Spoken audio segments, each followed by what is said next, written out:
What the hell was that? You're one ugly motherfucker.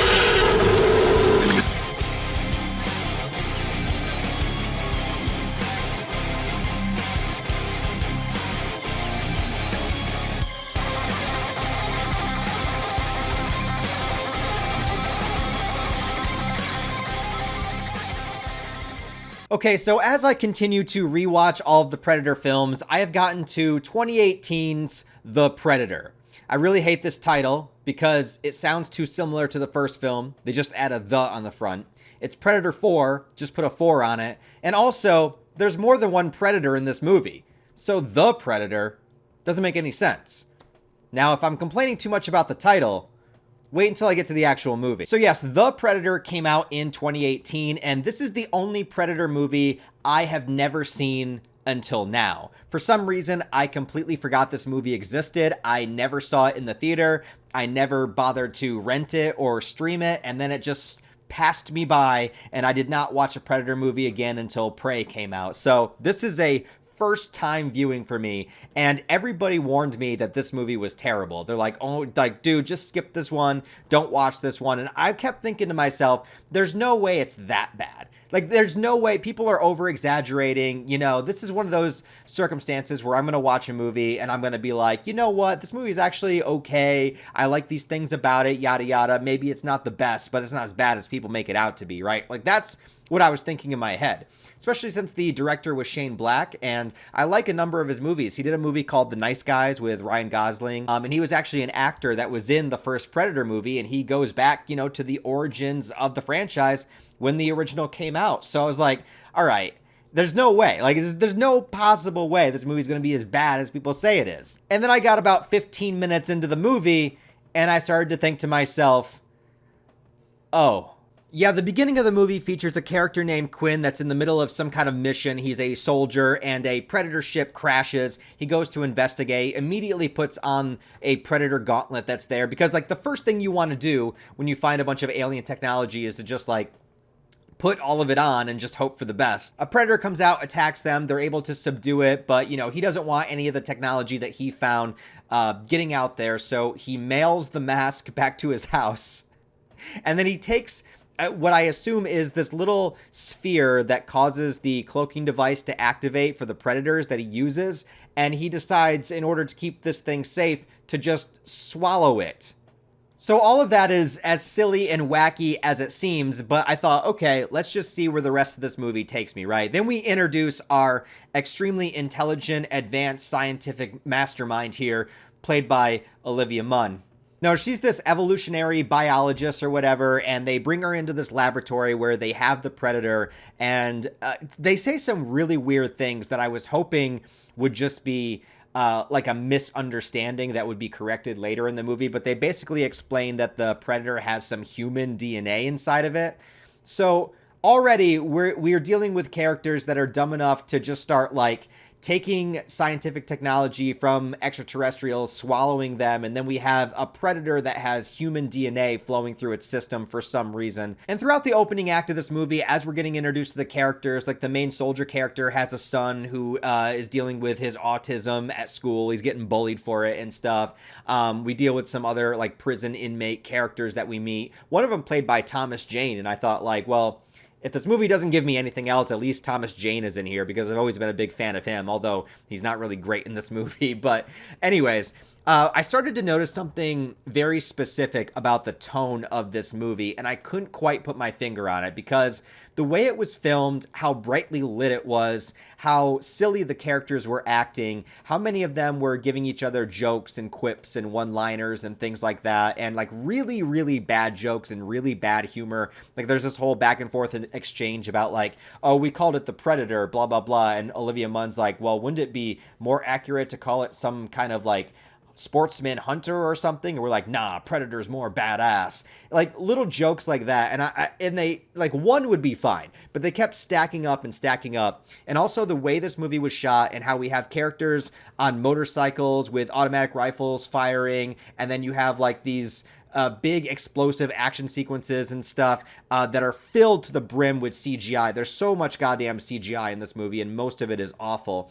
It reminded me of something, but I couldn't think of what this movie reminded me of, and it was driving me crazy. But then all of a sudden, it snapped, and I felt the vibe of this movie. Like, this movie feels like a Michael Bay Transformers movie, just it'll have sudden explosions of blood and gore. But other than that, like, everything about the type of humor that it is, the way the movie's shot, the way the action scenes are structured, the amount of CGI in this movie, and just the way that these characters are so one-dimensional and don't have anything really interesting to do or say except just give us the necessary amount of dialogue to carry us to the next scene and nothing else besides that. It really felt like, oh my God, I am watching a Transformers movie with the Predator. So yeah, the Predator that they have captive wakes up and he starts killing all the scientists there, which is an okay scene until you realize that all of the kills are being done with CGI. And it's like, look, I'm not like an outright CGI hater. I just hate when it's overdone and overused. When you could use practical effects or you could do something a little bit more creative than just to have a CGI blood explosion, you know, I would prefer that.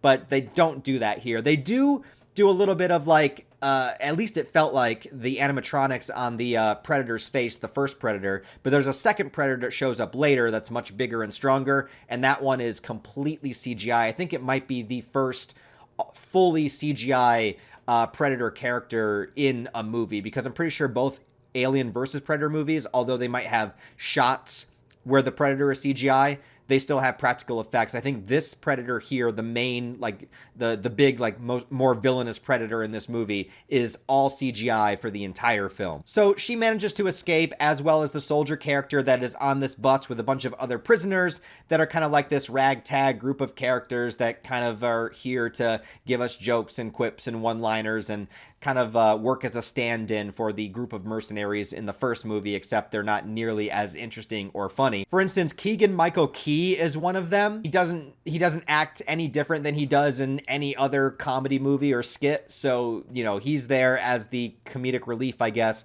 but every character is the comedic relief. Like, even Thomas Jane is, like, you know, having, like, Tourette's and, like, shouting out obscenities and stuff like that. So, like, you know, every character has their little, like, comedic relief quirk that they bring up throughout the entire movie. And while all this is happening, the Predator technology is at the soldier's house where his little kid that has autism, and I bring up the autism because it's actually a plot point in this movie, but he finds the Predator tech, and I assume because he's autistic, he just knows how to work it. I think he does it accidentally, but throughout the course of the movie, like, he starts to learn more and more about how this technology works, and he picks up on it really quickly, and it's like, okay. But that calls the big dog Predator to come back down.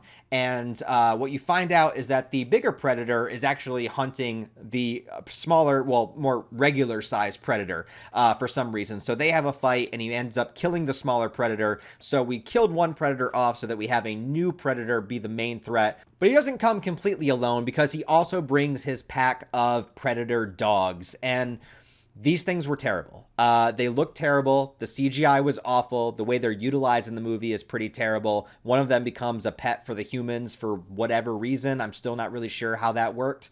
And they look awful. They look like just regular dogs, but they have the Predator sort of dreadlock thing going on. And the thing when I saw them too is like, I don't know why they didn't use the type of alien creatures that were the dogs in the last movie in Predators, because that would at least give it a little bit more continuity. And I thought they had a more unique design, whereas the dog alien creatures in Predators, they didn't really look like dogs. They were on all four legs, but they had a very unique, specific design that made them feel more alien. Whereas the dog predators in this movie pretty much just look like dogs, but with a little bit of predator-ness to them.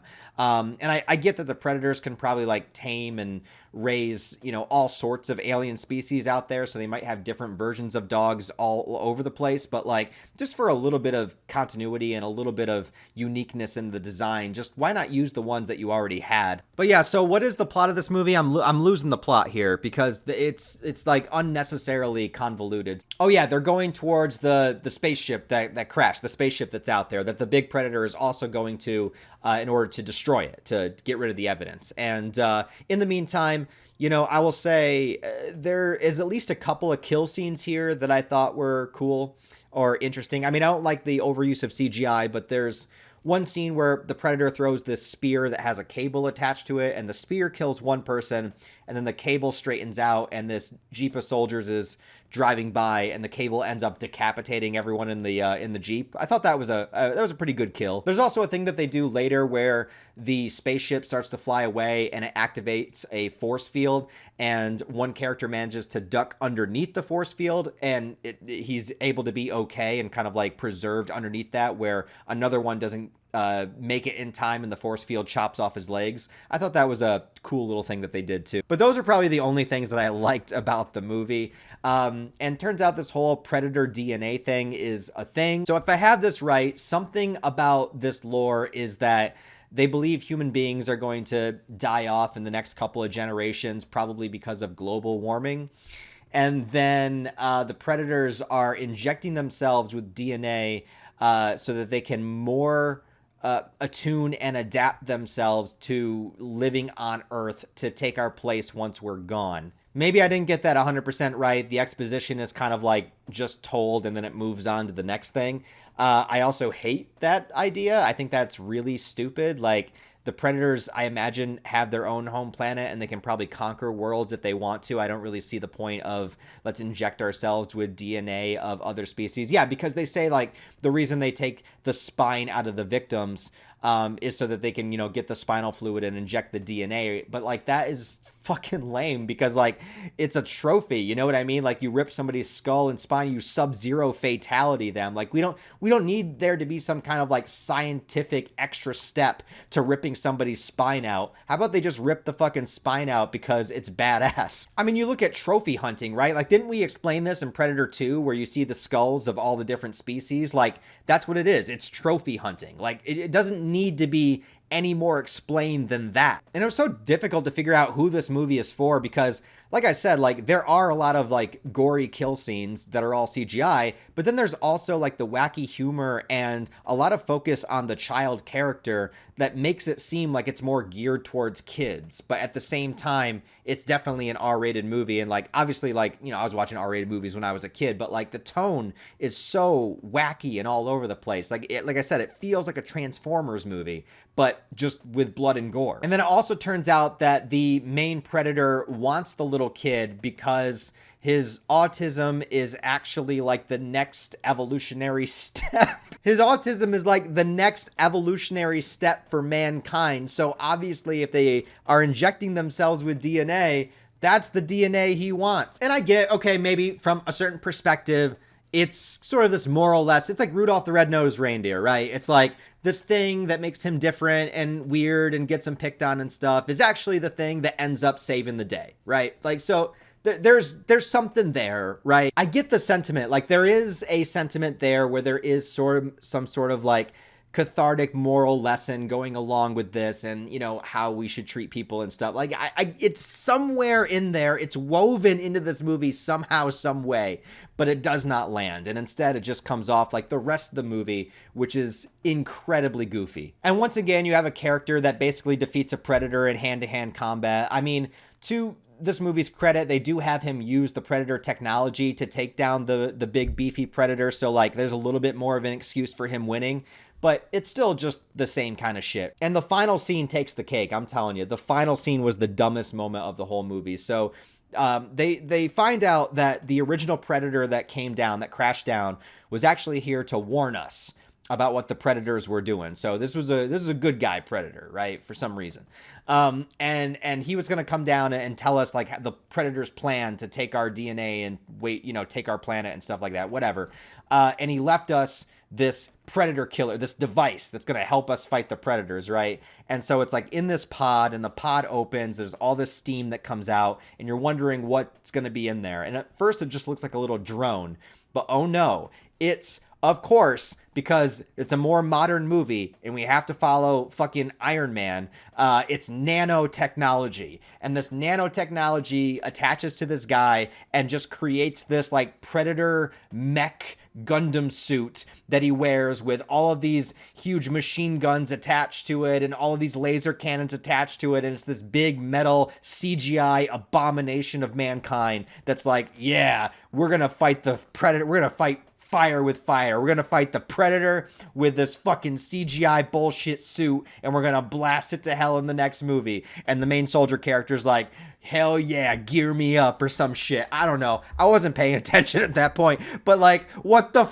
There's nothing about this movie that is like suspenseful or, you know, even adjacent to the horror genre. Like, you know, Predator has always been more like action sci-fi, right? But it's had horrific elements like, you know, people being skinned alive and strung upside down and people being stalked and murdered and stuff. Like, there is an aspect of horror to this movie. And the biggest injustice to that is that this movie actually takes place on Halloween, but the movie does nothing with that premise other than just having one small scene where the kid takes the Predator mask and goes trick-or-treating. And there is one kind of funny moment where he ends up like shooting a kid on a balcony that was making fun of him and blows up the house.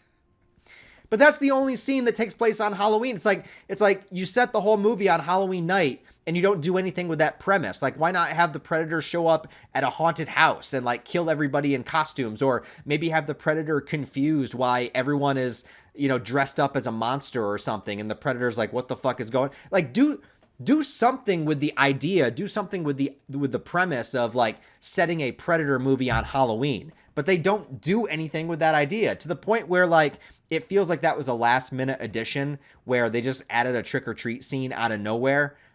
Because the rest of the movie has nothing to do with Halloween, although they specifically say this is happening on Halloween night. I really, honest to God, I didn't expect it to be this bad. I really didn't. This is the Halloween resurrection of the Predator franchise, and people told me it was bad, but it was honestly one of those cases where I thought people were exaggerating. I thought people were overreacting. This movie is terrible. This movie is terrible. And I like Shane Black's other movies, at least some of them. But this one, oh my God. All I got to say is I'm glad there was never a continuation of this movie, and that instead we got Prey and Killer of Killers. I'm just, maybe this movie had to happen for us to get those. I don't know. Anyways, guys, if you saw The Predator from 2018, what did you think of it? Did you like, I want to know if somebody liked it. Like, I want to know, you know, it's like, I'm not going to shit on you. I just want to know the reasons why. Like, why did you like it? Because I love Transformers. Okay, I get it. But no, I don't know. I don't, to me, like, right now, I'm trying to decide what's worse, this or AVP Requiem. And the fact that that's even in consideration, like, AVP Requiem should be bottom of the barrel. And the fact that I'm kind of thinking now, is it really? That's bad. Anyway, yeah, enough ranting. Yeah, tell me what you think of this movie down below. Comment, thumbs up. Let me know what you think of the video. And if you want to support the channel on a deeper level, I do have Patreon, channel memberships, all the social media links where you can follow me down below. Thanks as always for watching, guys. And I'll see you again tomorrow with Prey.